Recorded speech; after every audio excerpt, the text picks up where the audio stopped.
Hello, can you introduce yourself please and just tell me a little bit about the business and company you represent? Sure. My name is Farah Hamoud and I run a social enterprise called YouPress. At YouPress we believe in the power of words and stories to empower people to find their voice and be heard. And we use creative arts to do so. What type of values do you think giving a voice to a young child gives to them?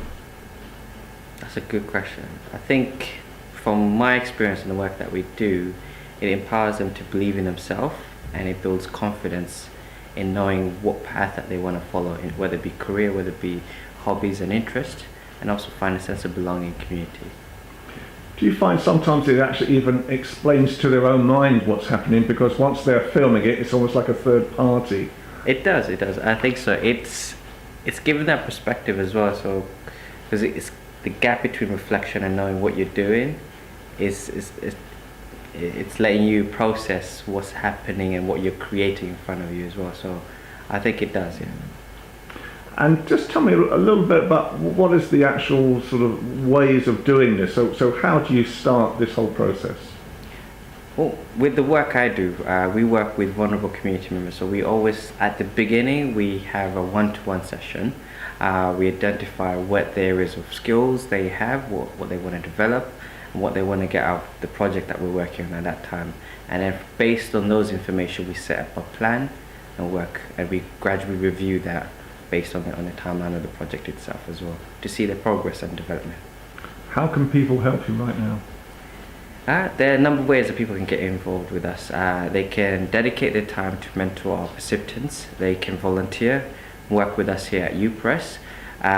Thirdly, they can come in and support us operationally as well, because we're a small team, and raise more awareness in terms of the work that we do. Follow us on social media and subscribe to our newsletters as well. What type of skills are you looking for to help you? We look for varied social skills itself. To give you an example, this morning I had an interview with a young artist that came through. She had various skills, but we don't limit to that. So we look for what is the interest that you're interested in, whether it be writing, whether it be arts, whether it be music, whether it be people skills, and then we work with you based on that skill itself. So our skills set we look for is varied, and also we give opportunity to develop those skills itself as well. And how can people get in contact with you? You can get in touch by visiting our website, youpress.org.uk. You can also follow us on social media at Twitter, you_press, also on Instagram as well, and our Facebook page if you type YouPress.